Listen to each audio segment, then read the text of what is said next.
Hello everyone, इस session में हम बात करेंगे कि डायफ्राम वॉल्स क्या होती हैं, उनको क्यों यूज़ किया जाता है, कहाँ पे यूज़ किया जाता है और जो आपकी डायफ्राम वॉल्स यूज़ हो रही हैं उसमें कौन-कौन सी मशीनरी का यूज़ किया जाता है, वो कितने टाइप्स की आती हैं, कौन से टाइप की डायफ्राम वॉल हमें कहाँ पे यूज़ करनी होती है और जो हम डायफ्राम वॉल बना रहे हैं उसके लिए हमें क्या इंडियन स्टैंडर्ड्स फॉलो करने चाहिए, यानी उसमें कौन से आईएस कोड लगने वाले हैं। वो सारी चीज़ें आज आपको इस वीडियो में सीखने को मिलेंगी यदि आप इस वीडियो को पूरा देखेंगे। मैं हूं Sandeep Singh, welcome back to Reinforce Lifeline for civil engineers. आप बने रहिए हमारे साथ और हम करते हैं अपने सेशन को स्टार्ट।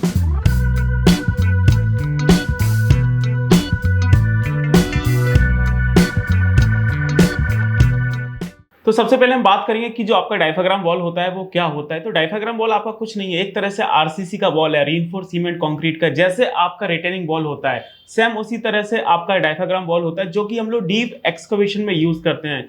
जहां पे बहुत ज्यादा डीप एक्सकवेशन किया जाता है वहां पे हम लोग डायफ्राम वॉल का यूज कर रहे होते हैं। वो भी किस लिए? आपकी अर्थ को रोकने के लिए, यानी मिट्टी को रोकने के लिए। ये ऐसे अर्थ रिटेनिंग स्ट्रक्चर काम करती है ताकि जो आपकी मिट्टी है वो कोलैप्स ना हो, और इसके साथ साथ ये वाटर को कंट्रोल करने का भी काम कर रही होती है। तो ज्यादा कंफ्यूज नहीं होना है, जैसे आपका आरसीसी का वॉल होता है सेम आपका डायफ्राम वॉल है, बस इसको हम लोग डीप एक्सकवेशन में यूज कर रहे हैं, जहां पे आपका 20 मीटर 30 मीटर 50 मीटर आपका एक्सकवेशन होना है और वहां पे कंस्ट्रक्शन करना है। तो उस केस में आपका डायफ्राम वॉल का यूज होगा ताकि आपकी जो सॉइल है वो कोलैप्स ना हो और जो आपका वाटर नीचे से निकल रहा है उसको कंट्रोल किया जा सके।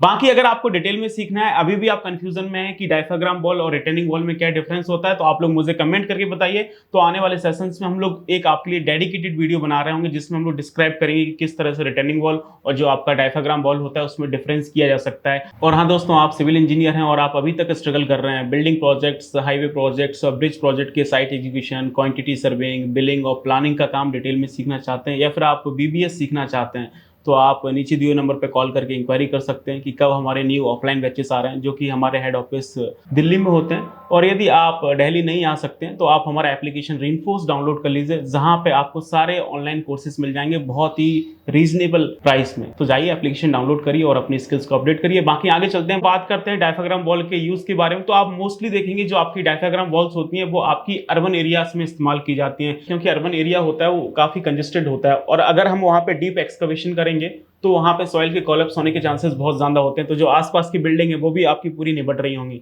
तो वहां पे आपको मोस्टली डायफ्राम वॉल देखने को मिलेगा। आगे चलते हैं, अब नेक्स्ट बात करते हैं कि जो आपका डायफ्राम वॉल है उसका हम लोग क्यों यूज करते हैं। तो सबसे इंपॉर्टेंट पार्ट ये है कि वो आपको लैटरल सपोर्ट प्रोवाइड करता है, यानी जो आपका अर्थ है उसको रोकने का काम करता है। जो भी आपका लैटरल फोर्स आएगा उसके सामने जो आपका डायफ्राम वॉल है वो इस तरह से खड़ा होगा। इसके साथ साथ जो आपका वाटर है उसको रिटेनिंग करने का काम करता है, जो आपका वाटर का इनफ्लो हो रहा है उसको आपका रोक के रखता है, और वहां पे जो भी आपके सेटलमेंट आने की पॉसिबिलिटीज हैं उसको वो आपका मिनिमाइज करता है।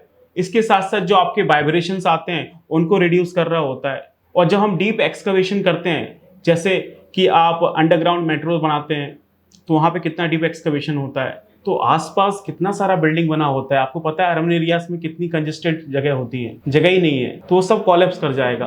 तो वहां पे फिर आपको डायफ्राम वॉल बनाना पड़ेगा ताकि वो अर्थ के प्रेशर को बर्दाश्त कर सके। आगे चलते हैं, नेक्स्ट हम बात करते हैं कि कहाँ पे आपको डायफ्राम वॉल देखने को मिलेगा। ये चीज मैंने आपको पहले ही बताई थी, लेकिन अब थोड़ा सा आपको समझाता हूँ कि आप देखेंगे कि जो आपके अंडरग्राउंड मेट्रो स्टेशन बनते हैं तो वहां पे आप कितना डीप जाते हैं, 20-20 मीटर 30-30 मीटर 50-50 मीटर डीप चले जाते हैं, वो भी आपके अर्बन एरियाज में। चारों साइड आपकी बिल्डिंग्स बनी होती हैं, कितना सारा ऑलरेडी वहां पे एग्जिस्टिंग कंस्ट्रक्शन होता है, वो सब कोलैप्स हो जाएगा। तो डायफ्राम वॉल ही तो है जो सभी को बचा के रखती है। इसके बाद देखेंगे आपकी जो बड़े बड़े अपार्टमेंट्स बनते हैं या फिर जो आपकी कॉमर्शियल बिल्डिंग्स होती हैं शॉपिंग कॉम्प्लेक्स टाइप की, तो वहाँ पे मल्टी लेयर बेसमेंट बन रहे होते हैं। सिंगल बेसमेंट है, डबल बेसमेंट है, आपके ट्रिपल बेसमेंट्स होते हैं जो हम पार्किंग में या फिर किसी अदर पर्पज से इस्तेमाल कर रहे होते हैं। तो वहाँ पे भी फिर आपको डायफ्राम वॉल देखने को मिलेगा। इसके बाद जो आपका टनल्स का काम होता है या फिर जो आपका डैम्स का काम है, या फिर ये आप ऐसे अर्थ रिटर्निंग स्ट्रक्चर में भी आप इसको यूज कर सकते हैं। स्पेशली जो आपका कंजेस्टेड अर्बन एरियाज है वहाँ पे आप इसको यूज करेंगे, जो कि एक्सकवेशन को बहुत ज़्यादा ईजी कर रहा होता है और किसी तरह का वहाँ पे कोलैप्स नहीं होता है। और जहाँ पे आपका ओपन एक्सकवेशन आपका फिजिबल नहीं है तो वहाँ पे फिर आपको डायफ्राम वॉल का इस्तेमाल करके आपको डीप एक्सकवेशन करना पड़ेगा। आगे चलते हैं, नेक्स्ट हम बात करते हैं तो आप यहाँ पे देख सकते हैं कि किस तरह से जो आपका डायफ्राम वॉल है उसको आप यहाँ पे इस्तेमाल कर सकते हैं। देखिए यहाँ पे अंडरग्राउंड मेट्रो का कंस्ट्रक्शन चल रहा है, तो वहाँ पे आप देखेंगे किस तरह से हम लोग डायफ्राम वॉल बनाते हैं। या फिर जो आपके डीप बेसमेंट होते हैं हाई राइज बिल्डिंग के, तो आप वहाँ पे देख सकते हैं, देखेंगे किस तरह से चारों साइड से हमने प्रॉपर आपका डायफ्राम वॉल बनाया हुआ है। अब हम बात करते हैं इसकी मशीनरीज की, कि जब आपकी डायफ्राम वॉल बनती है जो कि 40-40, 50-50 मीटर डीप चली जाती हैं, तो वो कैसे बनती है, उसके लिए हम लोग मशीनरी यूज करते हैं। तो इसमें कई तरह का मशीनरी यूज होता है। सबसे इंपॉर्टेंट मशीन है जो आपकी स्क्रीन पे दिख रहा है। डायफ्राम वॉल बनाते समय जो आपका एक्सकवेशन किया जाता है उसको हम लोग टेक्निकली बोलते हैं ग्रैबिंग करना। एक ट्रेंच बनता है, उसमें आपकी ग्रैबिंग होती है।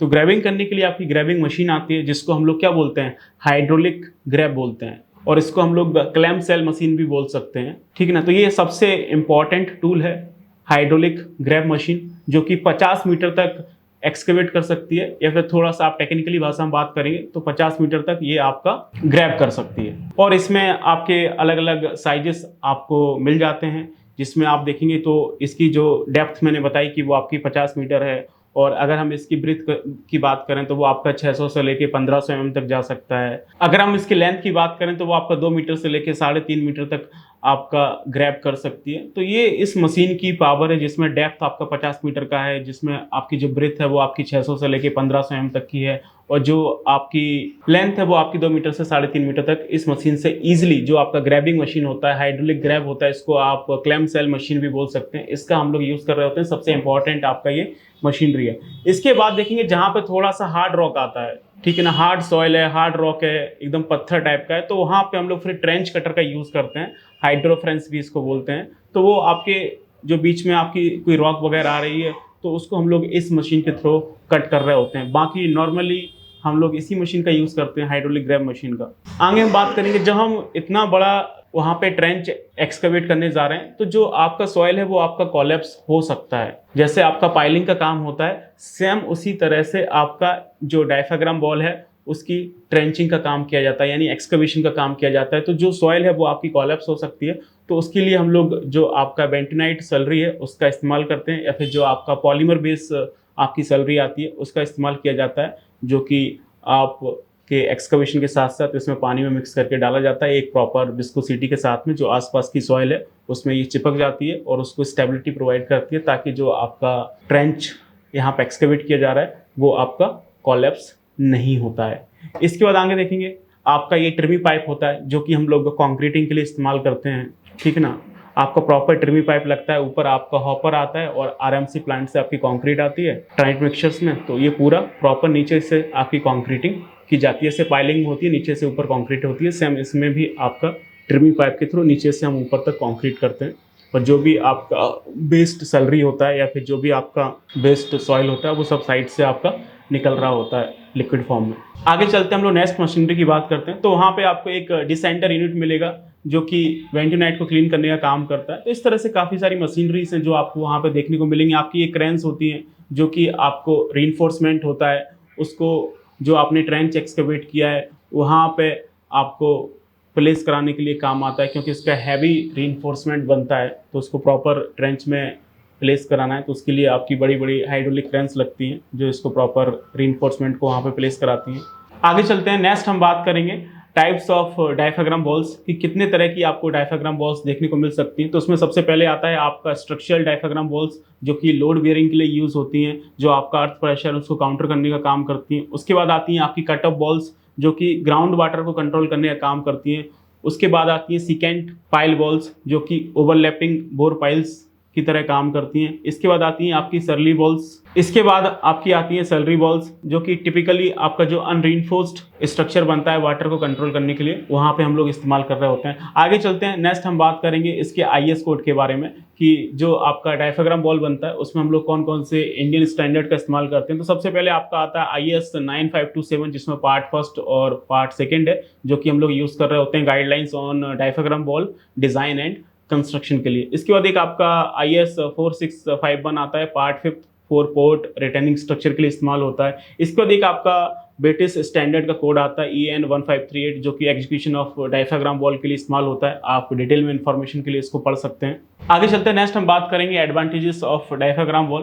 तो डायफ्राम वॉल के क्या एडवांटेजेस होते हैं? Low vibration and noise levels होता है, आइडियल फॉर डीप एक्सकवेशंस है, act as both temporary and permanent structure, water tight and adaptable to difficult soil conditions. तो ये सारी चीज़ें जो आपको देखने को मिलती हैं। तो अभी तो इस सेशन के लिए इतना ही काफ़ी है। बाकी आप डायफ्राम वॉल के बारे में और डिटेल में जानना चाहते हैं तो मुझे आप कमेंट करके बताइए। तो आने वाले सेशंस में मैं आपके लिए एक डेडिकेटेड वीडियो बनाऊंगा जिसमें मैं आपको बताऊंगा कि जो आपका डायफ्राम वॉल है उसका कंस्ट्रक्शन कैसे होता है, उसका पूरा स्टेप बाय स्टेप प्रोसेस क्या आपको पूरा विजुलाइज कराऊंगा। तो वो आप कमेंट करेंगे तभी आपको मिल रहा होगा। बाकी आपको वीडियो अच्छा लगा तो आप इसे लाइक करिए, अपने फ्रेंड्स के साथ शेयर करिए। बाकी मिलते हैं नेक्स्ट वीडियो में। Till then keep learning, keep exploring. Thank you so much.